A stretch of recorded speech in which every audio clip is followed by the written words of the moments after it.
welcome to 123 Conversations. I'm one of your co-hosts, Candace Thomas, an intuitive coach, and I'm joined by the lovely Terry Dean, who is this way on my screen. Hey, Terry.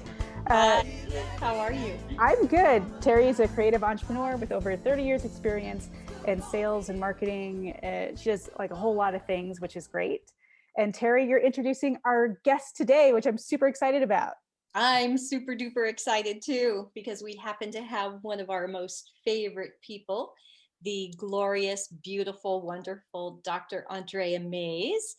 I have had the privilege of knowing Andrea, I guess it's been over 20 years. I think probably the best thing to do is just have you tell us a couple of things about you that we all need to know. I mean, everything here is great, but it would take me 5 hours to highlight all the awesomeness about you. Hyperbole. So I'd love for you to dive in and tell us more.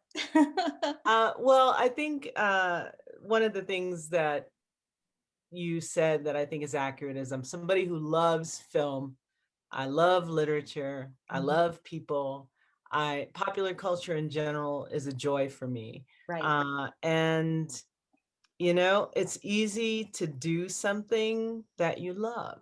And I love film, so I love to talk about it. I find ways to teach about it, write about it, think about it, and engage, particularly young people, right, on the issue of what they think about television or film or series that are going on and what they mean to them and how they see themselves in these media, how they get to learn through these media, how they get to experience other people's circumstances and positions and grow through these media. So my training, my training as a thinker and as a scholar in communications and journalism and American studies and women, gender, and sexuality studies, all of that leads me right back to what I love, which is media, film, and popular culture. So it's all very self-serving and selfish, and about my own delight. So anyway. So I love all of that. Yeah, but I mean, you've made a career out of it. You get paid for your knowledge, your brilliance, and the way that you teach and just lead people. Does it ever get tiring, like all the media? Like, it sounds like you love it, but does it ever get complicated teaching on things, or is it like perfect all the time? Well, and I think it's important to break down media. I'm not a huge social media person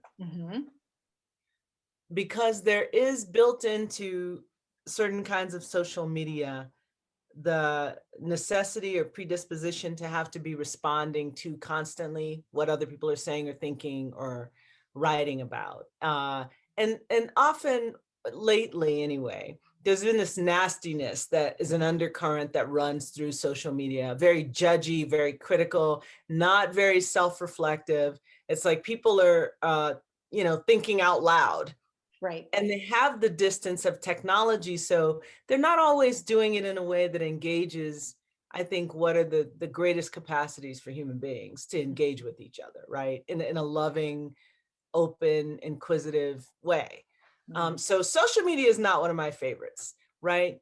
But when I think about my favorites are, sort of cinema as an exercise in collaborative work, as a creative endeavor that's a mission of hundreds of people, right?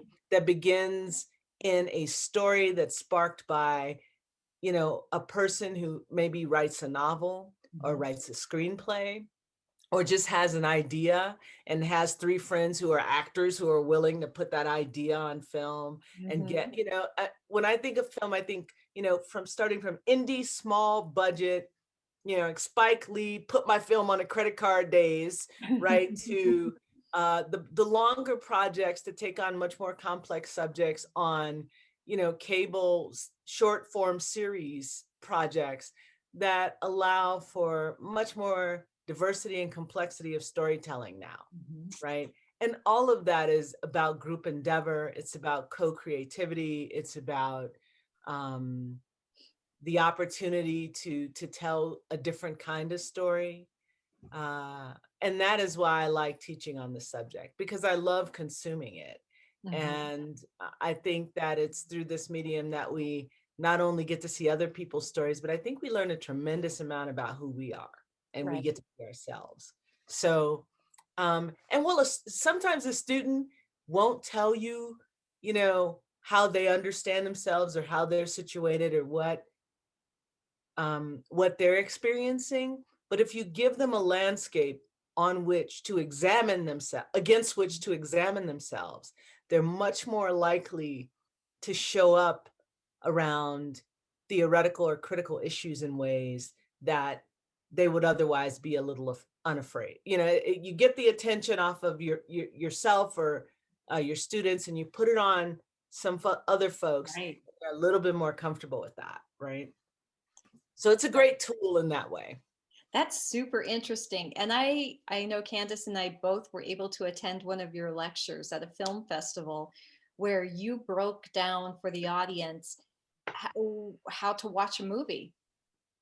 Oh, yeah. I was like, oh my gosh. I mean, everything from the lighting in the room to body language to, I was just blown away. I mean, because we just watch movies, right? But kind of taking it back, I look at things differently now when I am in a movie theater or when I'm watching something on the television. I'm paying closer attention to the details.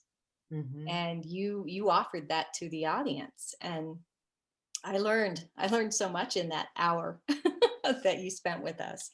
So that's pretty fascinating. I love the way you dig deep, and I imagine that's a real gift for your students and sometimes anyone. Sometimes. Yeah. Pardon? Sometimes it's a curse. Sometimes they're like, oh, come on, Dr. Mays, there's not that much in there.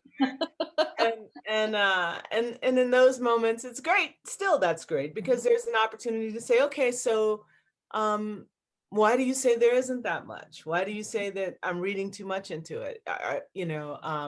It's good to have what has become a vernacular phrase lately, right? The receipts on why this is important in this film. And those are all teachable moments. But they're, film scholars and film critics, there's a huge pool of information out there, and I'm just drawing from the pool that already exists, right? This is what people have been writing and thinking and talking about forever in terms of how to look at cinema, how to look at film.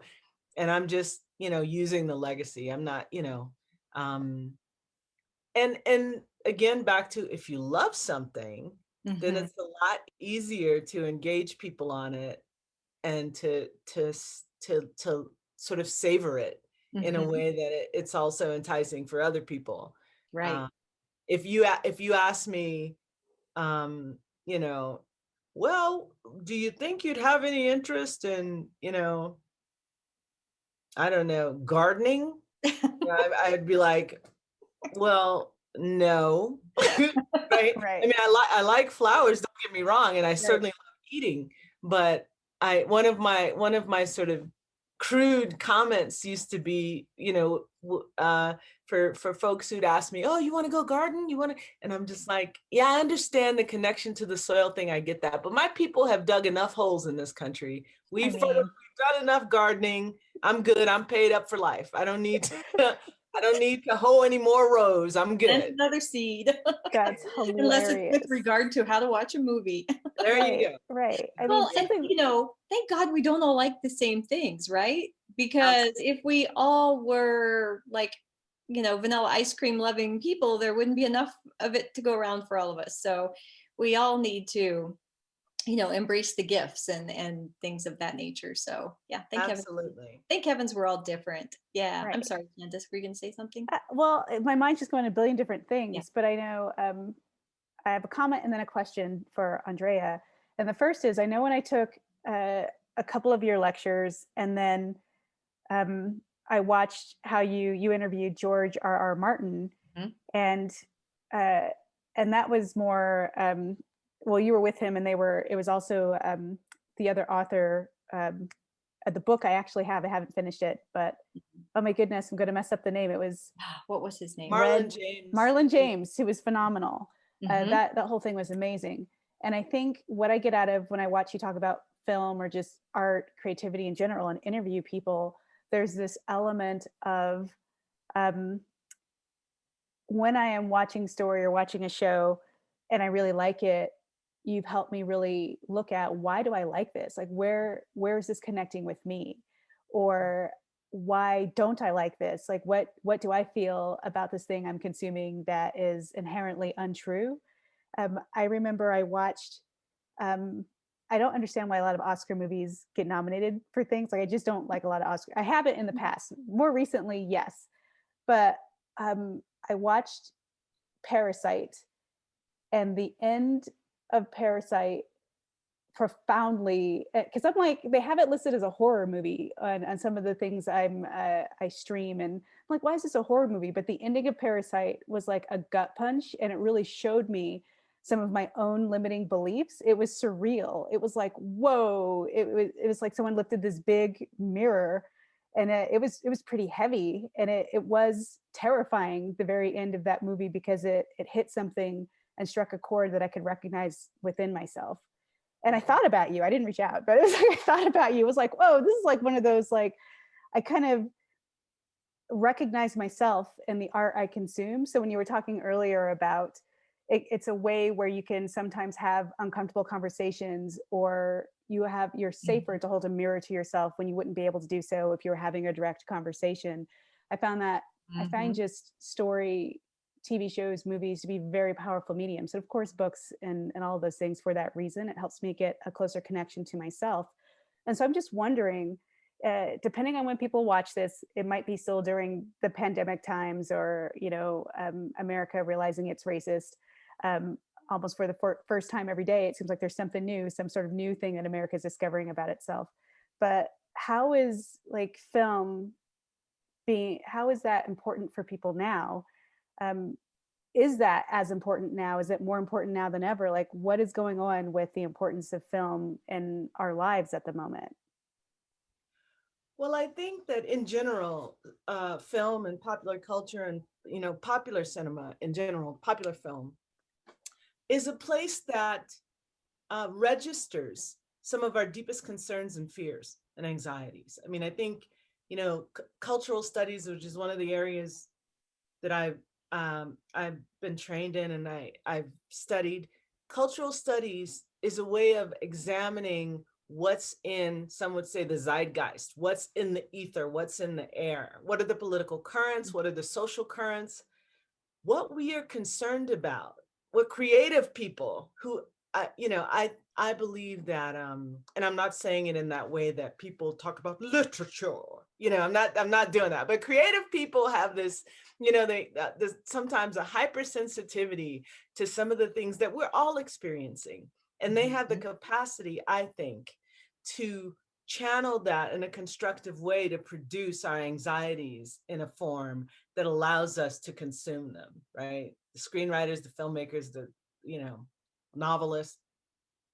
And in this moment of COVID, when every level of our communication is so mediated, I mean, right now we're doing the show through through Zoom, right? Right. And people are consuming, if you're paying attention to the pandemic guidelines, right? You're consuming your entertainment largely, I would imagine 80% of it, through a screen, right? So that predisposes you, unless you're online gambling, right? That predisposes you to a certain kind of medium, which is cinema or television shows or things like that. And so they've got, in some ways, a locked audience, right, through the various streaming services. And I'm not saying them deliberately, unless y'all want me to do some product placement and ask some folks for some money. But I'm not gonna plug anybody, without you all getting credit for it. But the streaming services and the films, these are people's lifelines in this moment, in many ways, to entertainment and to a larger world. So there's a built-in quality to cinema now that even, during COVID was, before COVID was expanding. But the relationships that we're developing with our capacity to understand film, the way that we're being transformed by it in such a socially isolating moment is significant, right? So and I think that some of the stories that we're seeing are also sort of mindful of that, right? Mindful of, okay, this is a captive audience, right? And so I'm going to get to tell these stories that otherwise wouldn't be blockbuster films, but are getting an opportunity or getting a showing. Like distribution companies are picking up some of the smaller films, some of the more different films, because people are home, right? In the same way, and the only so that's cinema. And so as a lifeline, as a creative outlet, as a way to engage with the world, as a way to think about themselves and the people in their lives differently, cinema is that vehicle. The screen in general, and I'll give you this example. Last summer, we watched uprisings across the globe as they related to George Floyd. And one of the points that I remember making sort of to myself and then later out to people that I know is, had we not all been locked down by COVID, I don't know that that political moment would have unfolded the way that it did, right? There was something about the crystallization of that moment on the screen for people around the globe who were locked down in a pandemic that created particular conditions to drive them out into the streets, right? In a moment of resistance. I'm not saying that there wouldn't have been any resistance. I think there probably would have. Would it have turned into a global moment? I don't know. Right. I just got chills like the second time you're bringing this up. I just can feel it all the way through my body. You're making so many relevant. So that's sort of the potency of the screen, right? As an imitation of life, we're talking about cinema as an imitation or a projection or a reflection of life. The incident with George Floyd was, and the trial is going on right now, Yes. was neither of those things.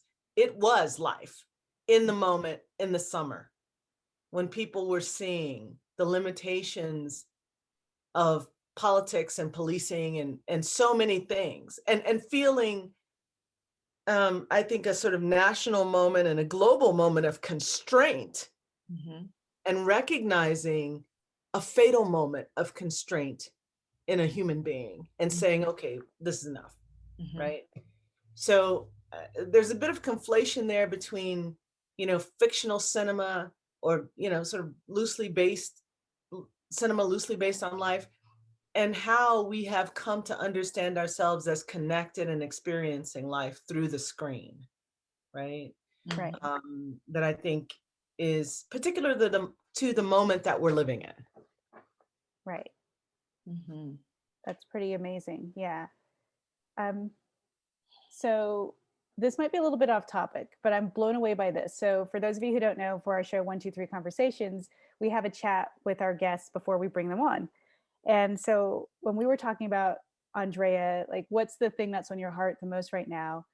And you said we have to allow ourselves to be the gifts that we are.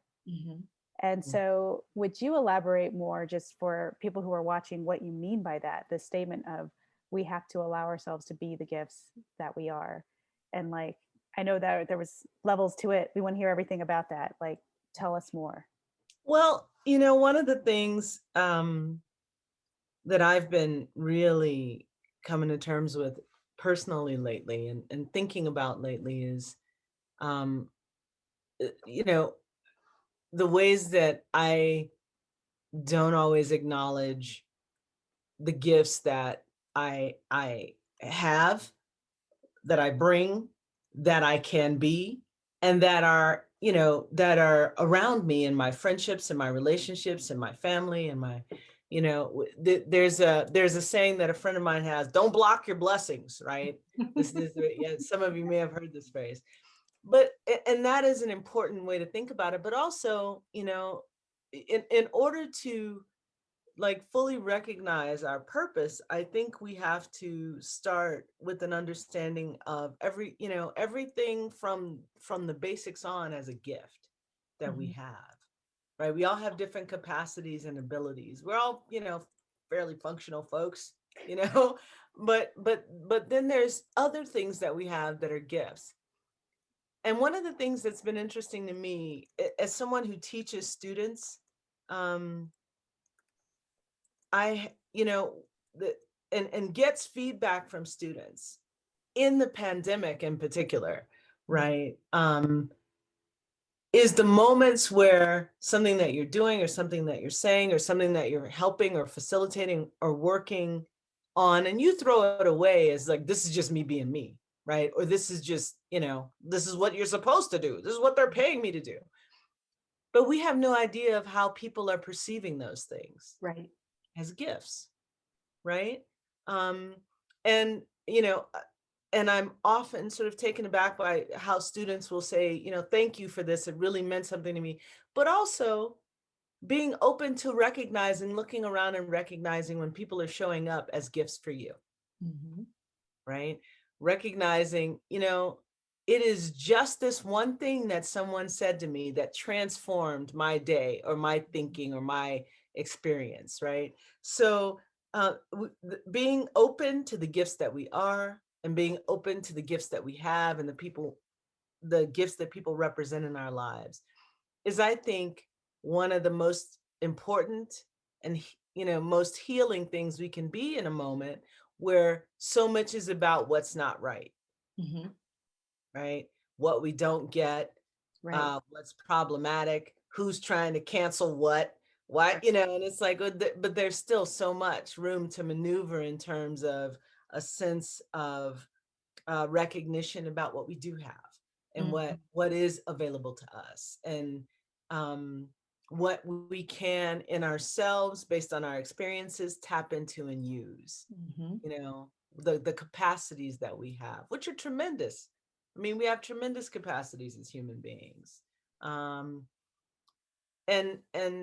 we don't always, and certainly I have a problem sometimes reminding myself, like, all right, okay, you're thinking this is impossible, but look at the list that you put out for at the end of the day, and you're like, wow, how did I get through that list?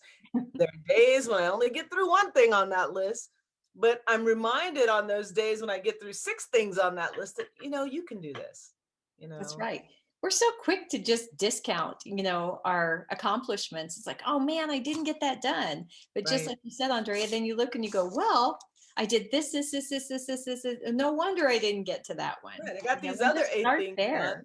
Right. And this stuff that wasn't even on my list done. That Right. got taken care of too. Right. Yeah. So, Right. I mean, I think, yeah, there was something a friend of mine said to me once when I was really young, and I'm just beginning to sort of remember this on a regular basis. But one of the things that this friend of mine said to me was, don't ever take for granted that your capacities in these areas of your life are capacities that everybody has, and devalue them because they're easy for you. Don't take things that are easy for you to you for granted.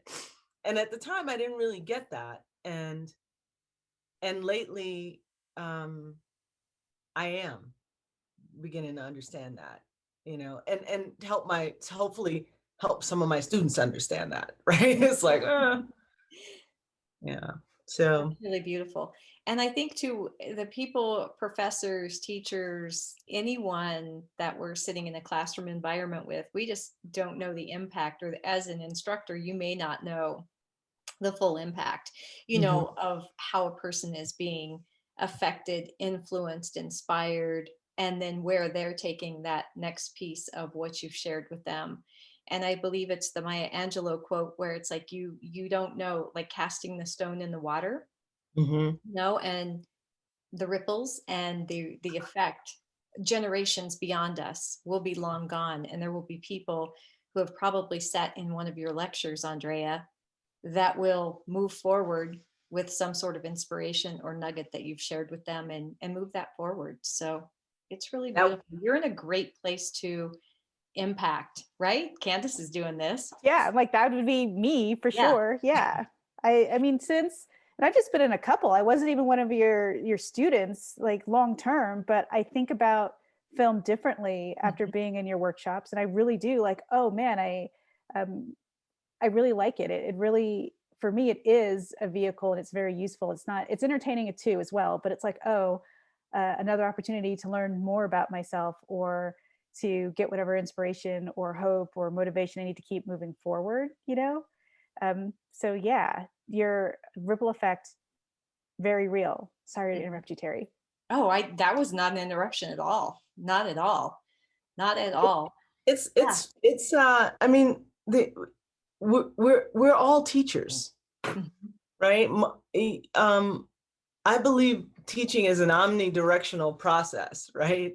So there's no moment in a classroom with my students where and this is, my very human selfish self, I get a lot from my students, right? I learn a lot from my friends. Mhm. I'm learning a lot from you all in this moment that we're sitting in. So it's an omnidirectional process. It doesn't flow one way. And that's the grace of it, Mhm. right? That's the grace of being open to learning, Mhm. right? And when you're not open to learning, that's when you get blocked up. Right. It's like, rigidity breaks, Right. right? And that's, I know not to try and sit here like, I'm like some, There's nothing super wrong with spiritual doing the person, because I'm not, You're in the right place for that. You're you in the know, very right place for that, actually. that's not who I am. I can be rigid and I can be impatient and I can be all of those things. But I think it's also important to sort of open your heart and open your mind and have a sense of humility. Mhm. Um, and I'm 150 years old and I'm just learning, humility doesn't necessarily mean humiliation, you know? Mhm. And and this is one of the things teaching is teaching me. Mhm. So, and you all mentioned the talk. One of the things that came up in that talk on Afrofuturism is, how do you, and you just referenced this as well, Terry, how do you move forward in a day, right? How do you, um, and the valuable things about the moment that we're in is that someone loved enough for us to be in this moment that we're in. Right. Like someone loved us forward. Mhm. Right? That's one of my that's a personal concept for me. Who I loved love me that. forward into this moment? I love that. And there are a lot of people who loved me forward into this moment, you among them, Terry, right? You among them, Kat. So um, when there seems to be in the air, in the ether, this tendency to, embrace the id, right? The ego, Mm. right? I think there's enough room for us also to embrace our connections to other people and how they love us forward, Mhm. right? Even when we're digging our heels in and we don't want to go forward, right? They're loving us forward, right? So you know, that's something that I also think about, right? And how fortunate we all are. I mean, we're very fortunate that we're in each other's lives. We're fortunate that we have the people around us that are in our immediate circles and the people that we have just like in the outer circle that we're loving them forward too. And that's good. I mean, I'm all about the heart stuff and uh, you know, don't get me started. I mean, I think that's great. It sounds so beautiful how you phrased it. Mhm. It wasn't super wooey, is what No, I would say to you that. did good. Yeah, you did real good on that. And so we would be remiss, it would be bad if we didn't ask you, uh, Dr. Andrea Mays, what are you watching right now?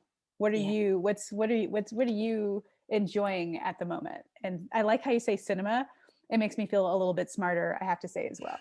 So what are you into at the moment? So I am doing some catching up in um, some of the series that are streaming, right? So I watched Godless, which is Mm-hmm. a Western. That was and just there's so many things about it that I enjoy, because one, I'm in New Mexico and it was shot in New Mexico, And right? you met the producer, right? My Did I neighbor, meet the producer? the house that we went to Oh that night. yeah, I guess I did meet. But Right. see, but Okay. I didn't make the connection. I know. That's what I was wondering. I'm like, yeah, I don't think you remember. You met the guy and his wife. Yeah, I didn't. They're I in didn't. another country now, but super nice. Super nice Right, people. right. Yeah. Yeah. So so I'm not plugging it because I know the people because I didn't know I knew the people. And You this is one do. of those. This Yeah. persistently happens to me, right? I'm in a place and I'm like, oh yeah, and then I'll later realize, oh wow, that was that person, right? I That's need to Mexico work on too. that. But I love the series because it was about um one, there were so many fascinating and interesting women characters in this Mhm. series. And then there was a bit of a nugget about New Mexico history around Buffalo Soldiers and freedmen, right? And then there was also um, sort of a different kind of masculinity that was depicted, right, in the male characters. So there was this just really a rich, you know, landscape. They had some issues, I think, trying to deal with the indigenous folks in the film.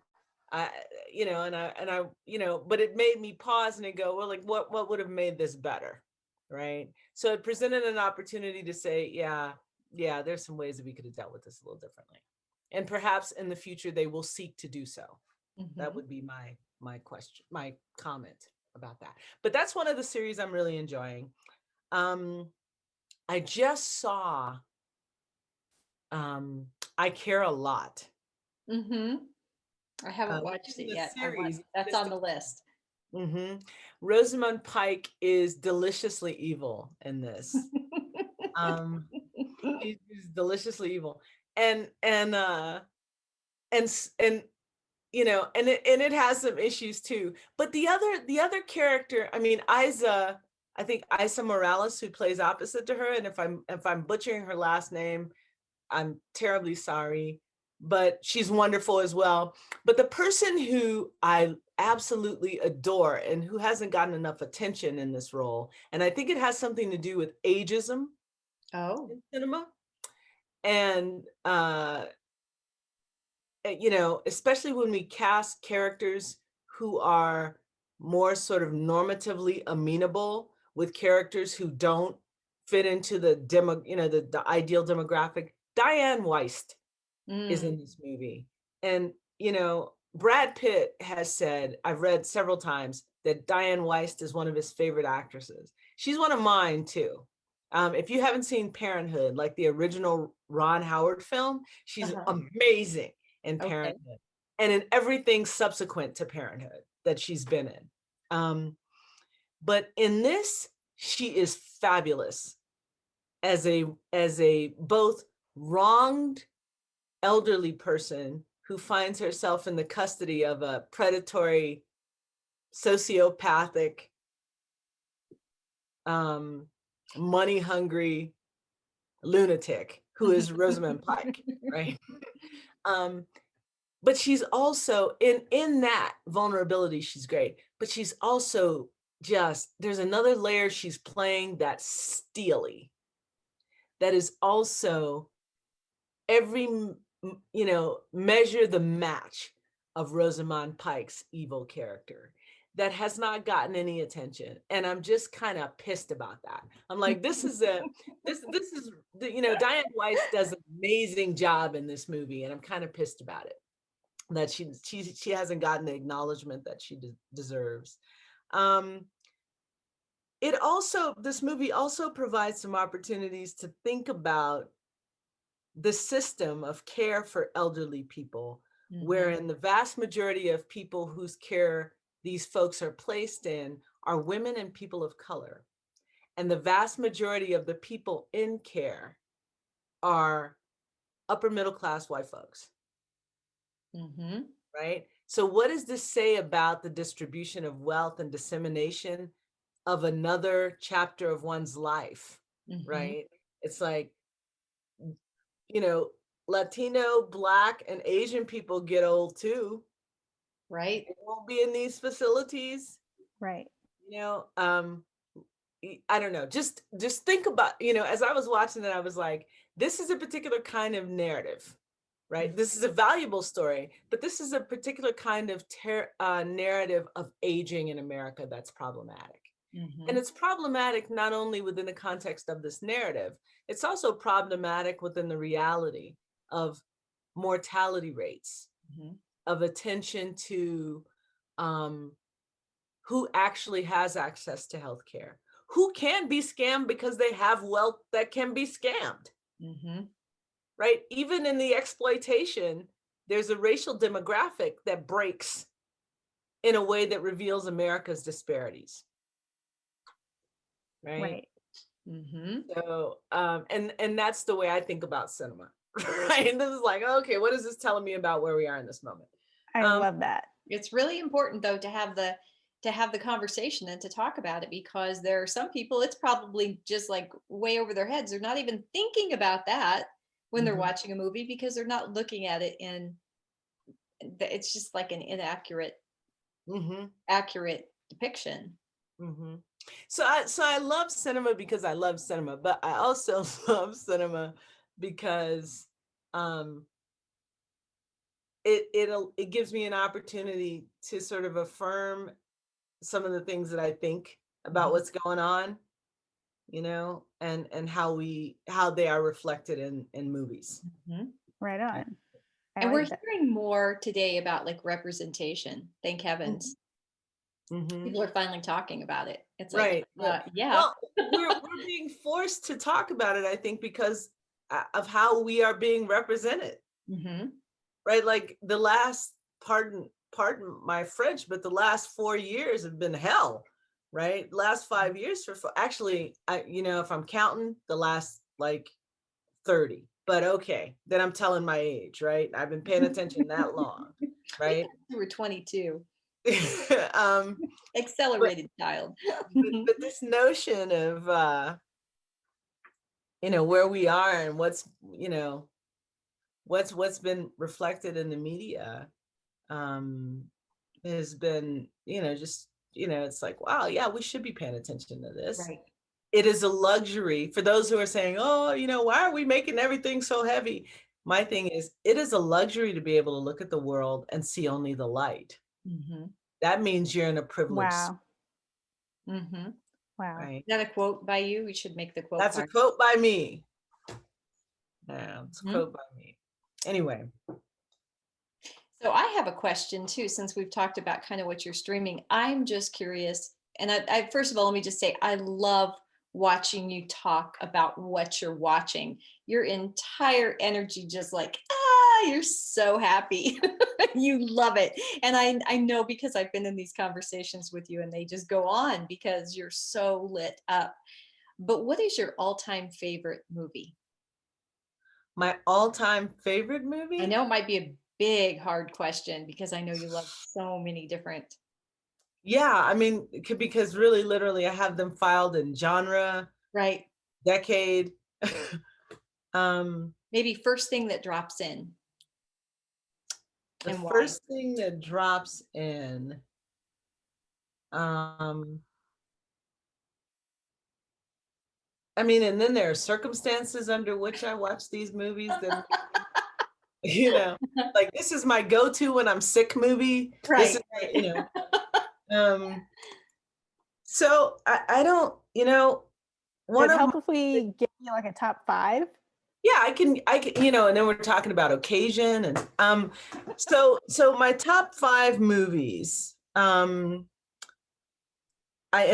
tried to order it recently. The autobiography of Miss Jane Pittman, which stars the late great Cicely Tyson. Okay. who I actually, in one of my Forrest Gump moments in my life, actually had the privilege of meeting some years ago. But that is probably one of my standout movies for what it does in terms of offering a perspective on history, allowing an actress to demonstrate an African American actress in particular, demonstrate the full range of her capacity as an artist, or some of the range of her capacity as an artist. Um, I love that film. It's a hard movie to watch, but it's an important movie to watch. So that's one of my favorite films.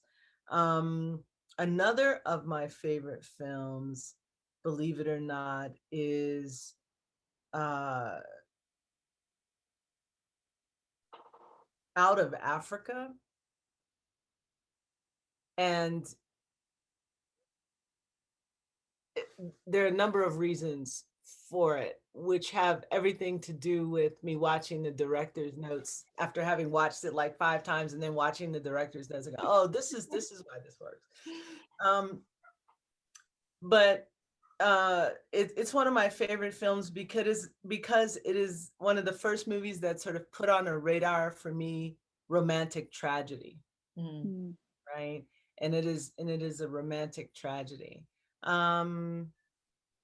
Let's see. I love Spike Lee's She's Gotta Have It. That was one of the first movies I got an opportunity to see what filmmaking with a unique voice could do. And so it was one of those moments. And I went to see it after class one day.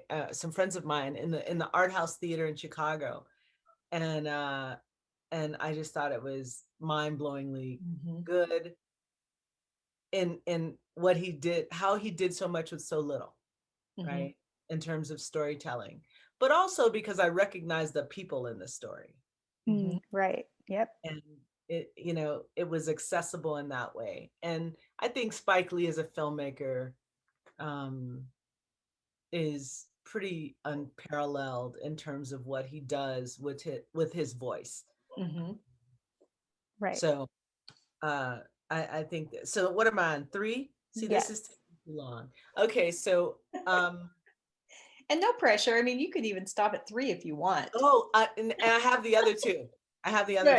I knew it. Eve's Bayou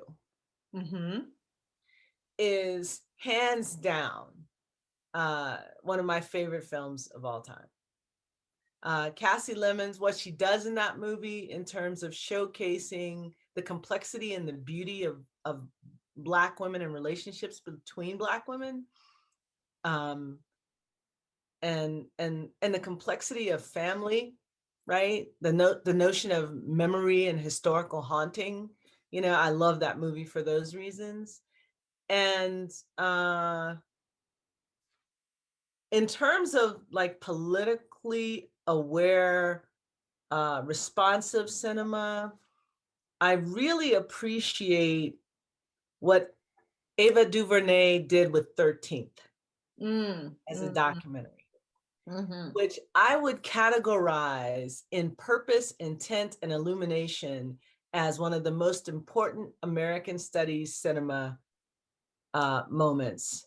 She probably wouldn't characterize it like that, but I think it tells a story of America, and people read that as, well, this is what we're learning about the 13th Amendment, and this is about carceral practices in American politics, and it's about all of those things, but it's also about America. It's about the story of the country that is our country, and how we have made choices that impact people's lives in disastrous, catastrophic ways as they relate to labor and race, and that we still keep getting that wrong, right? Or choosing what I call political glaucoma, right? In terms of how we are willing or not to look at our stuff in this country. Right. So if we, it's like any other festering sore. You can ignore it until, you just keep having to chop off pieces of yourself, truncating your experience and your embodiment. The Republican Party probably has something to say about this, right? Truncating, your capacity, and not doing anything to further broaden the mission, right, or the goal. And in this particular case, we're talking about the American polity. We're talking about, this experiment and idea that is democracy that has never really been fully realized in this country. And I would argue in the last presidential election, given just basic sheer participation, right, was as close as it's ever been to being realized. But the response is then to limit voting with voter suppression laws, right? So, okay, that's my 5. Those That was were an amazing list. really, that's a great list. And thank you for digging in and kind of telling us why. These are why these are important. And then I have another, I love, I love the sort of epic, I love A River Runs Through It. That's one of my favorite films. But I was in love with Brad Pitt, like through my 20, It's just like, Oh, you're still in love with him today. I'm still in love with him. Tell the truth. And I'm not ashamed of that. I know he has some issues. Okay. We all do, right? Right. But he's a fascinating character, and so is his ex-wife. Actually, the two of them are interesting figures. But I love what Robert Redford did with the story, because I read the book. The book is written by Norman Maclean. Maclean taught at the University of Chicago, which was only like 9 miles away from where I, grew up. It's sort of like on a border area on the south versus north side of Chicago, a marginal neighborhood.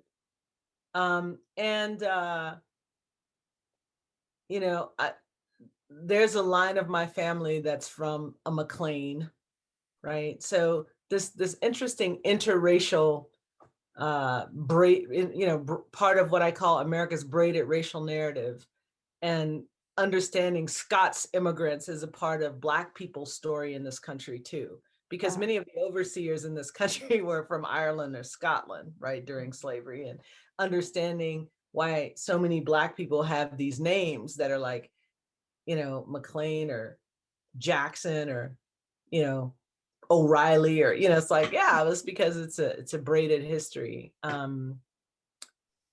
But A River Runs Through It is an amazing book. Robert Redford adopted, it into an amazing film, and that almost never happens. Right.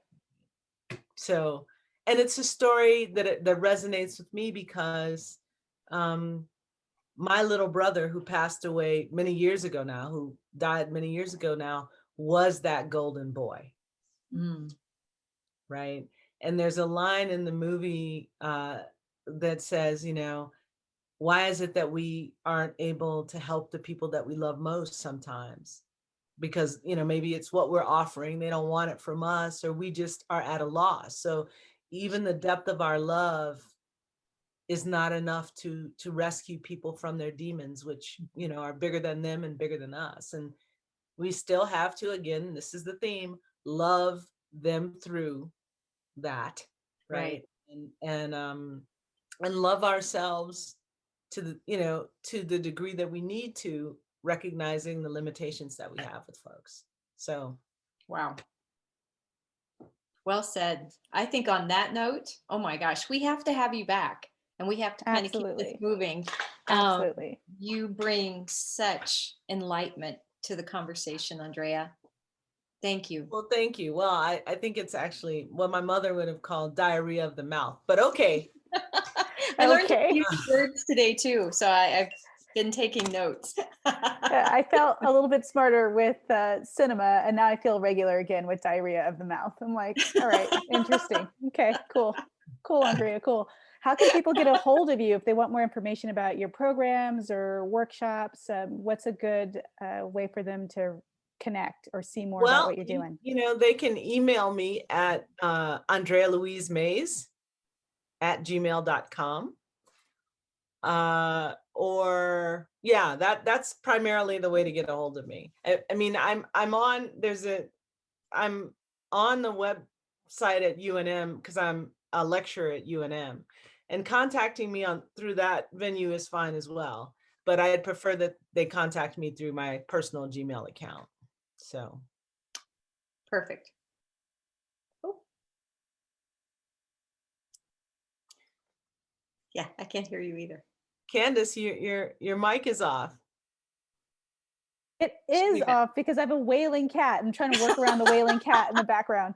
But what I was saying is that's perfect. We'll have the email address in our show notes wherever people are watching or listening. We'll pop your personal Gmail down there so people can get a hold of you for sure. Great, thank you. And Candace, where can they find you? You can find me. My website is CandaceThomasIntuitive.com. I'm also on Instagram at CandaceIntuitive. And I just joined Clubhouse, and I'm just Candace Thomas on Clubhouse. And where can they find you? Candace. You're not just Candace Thomas. I mean, I don't have any like extra. I was able to get my whole name. So the reason why I'm not Candace Thomas everywhere is because there's 5 other Candace Thomases that are really brilliant. Like one's a scientist. I think another is and got a great basketball career. I don't know if it's WNBA or just college basketball, but there's like phenomenal Candace Thomases. So I can never just get my name because of all the Candaces, which is good. You know, I want us all to do well. It just makes it look better if people confuse me, you know? So well, we feel like you're a wonderful Candace Thomas. So you're a phenomenal Candace Thomas. Yeah. How can people find you, Terry? You can just go to LinkedIn, Terry, Terri, last name Dean, Dean, or you can find me on any of the femcity.com website /s. Yeah, pretty simple. Or you can just drop us notes here wherever you're watching this or listening. And we thank you. We appreciate you tuning in today. Andrea, Dr. Mays, thank you for being here. I'm honored to join you all. Thanks for having me. I appreciate it. It's been a good time. It's been so great. And if you're watching this video, be sure to like it. Also hit the subscribe button on our channel, 123 Conversations, so you can check out our other amazing interviews. All right. Well, we'll see you next time. Bye. Yep. Have a great week. Bye. 1, 2, 3, 4.